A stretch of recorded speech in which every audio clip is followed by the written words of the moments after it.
Good morning everyone. সকালবেলা আজ ছাদ থেকে ব্লগটা শুরু করছি। তো আজকে সকালবেলা দেখো আমার লুকটা কিন্তু একদমই আলাদা। এই হচ্ছে দেখো আমার চুলের অবস্থা। কালকে রাতে এরকমভাবে বেনুনি করে রেখে দিয়েছিলাম অনেক রাতে, ঠিক আছে। সন্ধ্যা থেকে তো ভীষণ পা যন্ত্রণা, পা একদমই ব্যথা কমছিল না। তারপরে অনেক রাতে গিয়ে ওরকমভাবে দড়ি বেঁধে তারপরে তাই অনেক রাতের দিকে গিয়ে ব্যথা কমেছিল। তারপরে মাথায় তেল দিয়ে এরকমভাবে চুলগুলোকে বেঁধে রেখে দিয়েছিলাম। এই যে একটা গার্ডারও দিইনি, হ্যাঁ, এরকমভাবে রেখে দিয়েছি, টিকটিক করছে। তো যাই হোক, ভালোই হয়েছে, মানে খোলেনি, বুঝেছো। এই হচ্ছে ব্যাপার। চলো নিচের দিকে যাই। এখানে মা করছে রান্না। আজকে রান্না হচ্ছে ভেন্ডি ভাজা। তুইও যা, একসঙ্গে হবে। আর কি হবে? হ্যাঁ, ভেন্ডি ভাজা, পুঁই শাক আর কি। আমি দেখি কি করি। ওইদিকে ডাল সিদ্ধ করা হবে। তা আমি ওই যে স্নানটা সেরে নিলাম, মাথাটা ঘষে একবারে। আর তেল মাথায় আমি বেশিক্ষণ থাকি না, কেমন একটা লাগে নিজেরই। তো ওই জন্যই আর কি, ওই যেদিন তেল দিই তার পরের দিনই মাথাটা ঘষে নেওয়ার চেষ্টা করি। তাই স্নান করে উঠেছি, কেউ বলবে দেখো তো গলা টলা দিয়ে এগুলো দিয়ে ঘাম ঝরছে কি। তো যাই হোক, এবার আর কি পুজোটা করে নেবো। বৌদি এদিকে ঘর মুছছে, তো ঘরটা মুছে নিক আর আমি এদিকে পুজোটা সেরে নিই। উপরের ঘরগুলোর মোছা হয়ে গেছে, শুধু এবার নিচের ঘর মুছতে বাকি। এখানে হচ্ছে এখন পুঁই শাক চচ্চড়ি। ও আচ্ছা, চা হচ্ছে তাই তো। এই যে বাপি দেখো, এখন এই দুপুরবেলা চা হচ্ছে। এই যে দেখেছ, দেখে নাও কটা বাজে একটু দেখিয়ে দিই, দাঁড়াও। এই সময় চা হচ্ছে, ঠিক আছে। ঠিক আছে, এইবার বাপি ফোন করে দেবে বকা। হ্যাঁ, ওই জন্য তো দেখিয়ে দিলাম। এইখানে এই যে আজকে জিবলি গাছের ডালগুলো কাটা হচ্ছে। এই যে রাস্তার ধারে তো, ওই কারেন্টের তারের উপরে। এই দেখো দীপবাবু আর সৌমিক। কি ব্যাপার সৌমিক, এই স্কুলে পড়িস নাকি? এই স্কুলে পড়িস নাকি তুই? কেন, ও কোন স্কুলে পড়তিস না? মানি যেত। তারপরে এই তোমার কথা ভাবছিল বৌদি, বুঝেছো। আমার বৌদির দেওর এই যে সৌমিক এসে বলছে কি, ও বৌদি তুমি এতক্ষণ ঘরে কি করছিলে? তোমার কথা ভাবছিল, বুঝছো। যাই, আমি পুজোটা দিয়ে আসি। চলো, হয়ে গেছে। এখানে এখন বসলাম খেতে। ডাল ভাত, ওই ডালটা করা হচ্ছে ঝিঙে দিয়ে, এখানে পুঁই শাক, ডিম, আর এখানে আছে হচ্ছে ইয়ে কি বলে, ভেন্ডি ভাজা। সবাই মিলে এখন খেতে বসলাম। বাইরে ভীষণ মেঘ করেছে, এই যে বৃষ্টি হচ্ছে গুড়ি গুড়ি না, ভালোই পড়ছে। তা বেরোতে পারছি না। হয়তো জোরে এসছে। দাদা ভাই যাবে ভাড়ায়, ও যাবে হচ্ছে কলকাতা। তা সেও আটকা পড়ে গেছে, আমি বেরোতাম, আমিও আটকা পড়ে গেলাম। বাজে এখন 3:15। আমি যেতাম ওই ইয়েতে শাকচুরোতে, আমার যে ওই ব্যাংকটা আছে IDBI ব্যাংকে, ওখানে গতকালকে ফোন করে আমাকে বললো যে কি নাম্বার ভেরিফিকেশন করতে হবে না কিসের জন্য। তো ওই জন্য যেতে বলেছিল আজকে বিকেলে। ও বাবা, তারপরে এখন দেখছি যে এই অবস্থা, কি আর করা যাবে। মা এখানে বসে আছে বাইরের দিকে তাকিয়ে।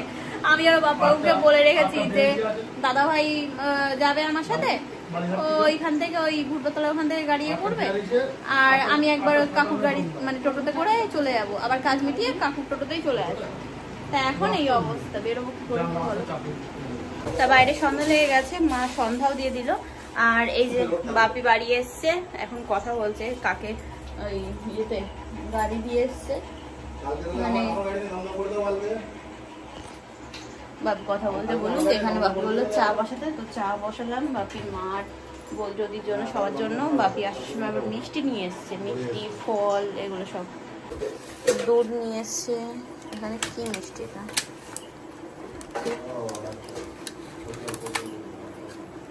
রসগোল্লা। গরম না, গরম না তো, ঠান্ডা।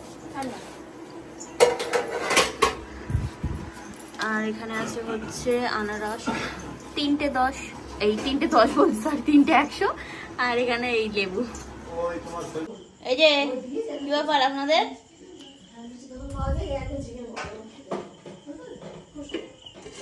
তা মিষ্টিটা ঢালা হলো এই যে গামলাতে। এখানে আছে হচ্ছে দানাদার, বৌদি এই সব খুব ভালোবাসে আমার মতো, ঠিক আছে, আমার মতো শিখছে আর কি আস্তে আস্তে। আর আছে হচ্ছে কি বলে গুজিয়া, ছানার মুরগিও দানাদার বলছি আমি। আচ্ছা আচ্ছা। আর এখানে আছে হচ্ছে মিষ্টি দই, টক দই। ও মিষ্টি দই খাওয়ার লোক নেই তো, ঠাম্মি ভালোবাসে মিষ্টি দই। তাই যে এখন ঘরে এসে বসলাম, বসে সবাই মিলে একটু গল্প গল্প করছি। এই দেখো ফোন দেখতে একটু ঢুকে গেছে ফোনের মধ্যে।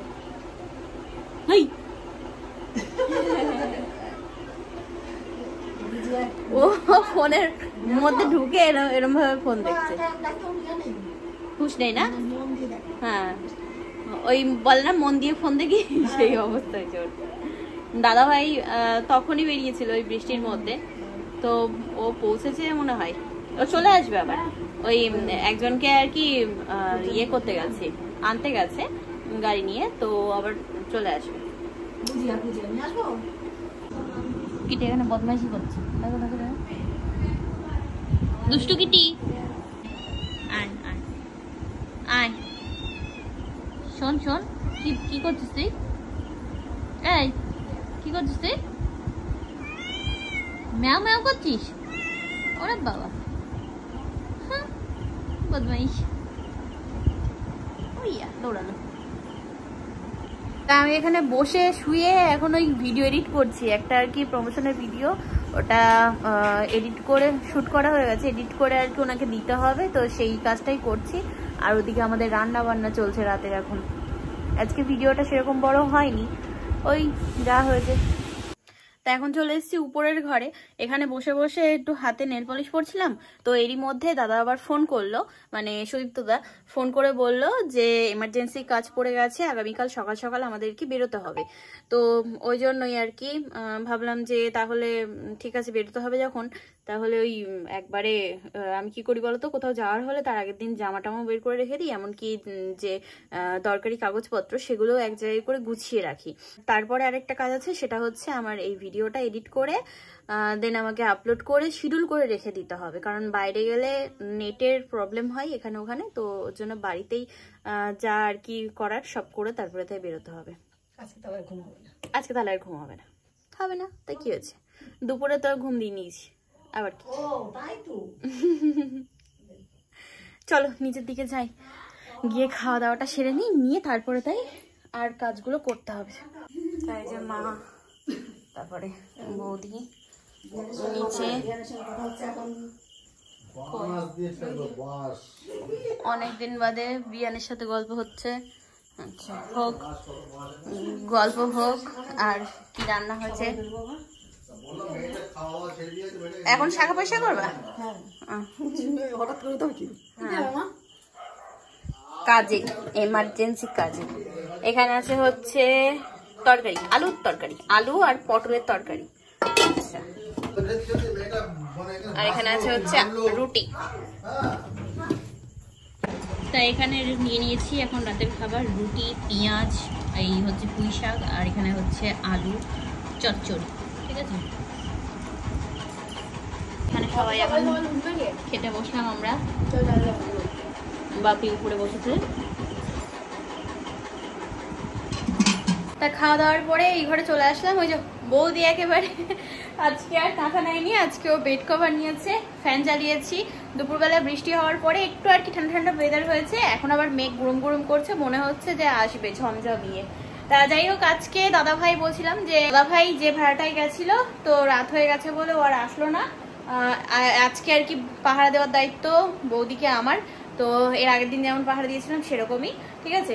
যাই হোক, সকাল সকাল তো বেরোতে হবে, সবকিছু গুছিয়ে একদম ঠিকঠাক ভাবে রেখে দিলাম। আর নেল পলিশটা পরেছি, তো নখগুলো তো এখন ছোট ছোট, নখটাও আগের থেকে অনেকটা বড় হয়েছে, ওই দেখো আকাশে হচ্ছে, তা আগের থেকে অনেকটাই বড় হয়েছে আমার না। সেই নখ একেবারে কেটে ফেললে না, আমি মানে একদম ছোট ছোট নখ তো রাখি না, এবার কেটে ফেললে না এই মাথাগুলো না ভীষণ ব্যথা হয়, কেন তা কি জানি এরকম হয় আমার। এর আগেও আমি যতবার নখ ভেঙে গেছে, কেটে ছোট করেছি, সব এরকম ডান হাত বা হাত যে হাতই বলো না কেন, দু হাতেই ওরকম ব্যথা হয়। কিন্তু আমার বৌদির দিক দিয়ে ঠিক আছে, মানে ও হাতের মধ্যে সেই নখ রাখতে পারে না, কারণ সবসময় এরকম এরকম ভাবে কামড়াতেই থাকে, তো ওটা হচ্ছে ওর বদ অভ্যাস, ঠিক আছে। বিয়ের পরে তাও ওর মানে বা হাতের নখগুলো আর কি একটুখানি রাখা গেছে, নাইলে যখন ওর বিয়ে হয়ে আসলো তখন হাতগুলো দেখলে হাসি পেত। সেই বাচ্চাদের হাতের অবস্থা, বাচ্চাদের হাতের নখটাও ভালো থাকে, ওর হাতের নখগুলো একদম সেই খাওয়া খাওয়া মতো ছিল। যাই হোক, আমার ওই হাতে ব্যথা হয়, তাই আমি বলছিলাম তোমাদেরকে। তো এবার একটুখানি নখে যখন নিয়ে বেরিয়ে যায়, মাথা বেরোয়, তখন আবার ঠিক থাকে, মানে এইরকম বেলায় হলে ঠিকঠাক হয়ে যায়।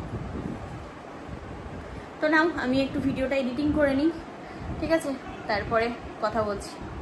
ওরে বৃষ্টি, এখন এই রাত্রেবেলা ঝমঝমিয়ে বৃষ্টি নেমেছে। হ্যাঁ, বাইরে বিভৎস পরিমাণে বৃষ্টি হচ্ছে। বাপরে বাপ, আমি আর নেই। ও ফ্রিজ, আমার বিশাল ভয়। ওরে বাবা, আমার মেঘ দেখার খুব ভয়। চলো আর বেশি কথা বলবো না, তাড়াতাড়ি এবার ভিডিওটা বন্ধ করি, করে ঘরে পালাই। Tata, good night, good night.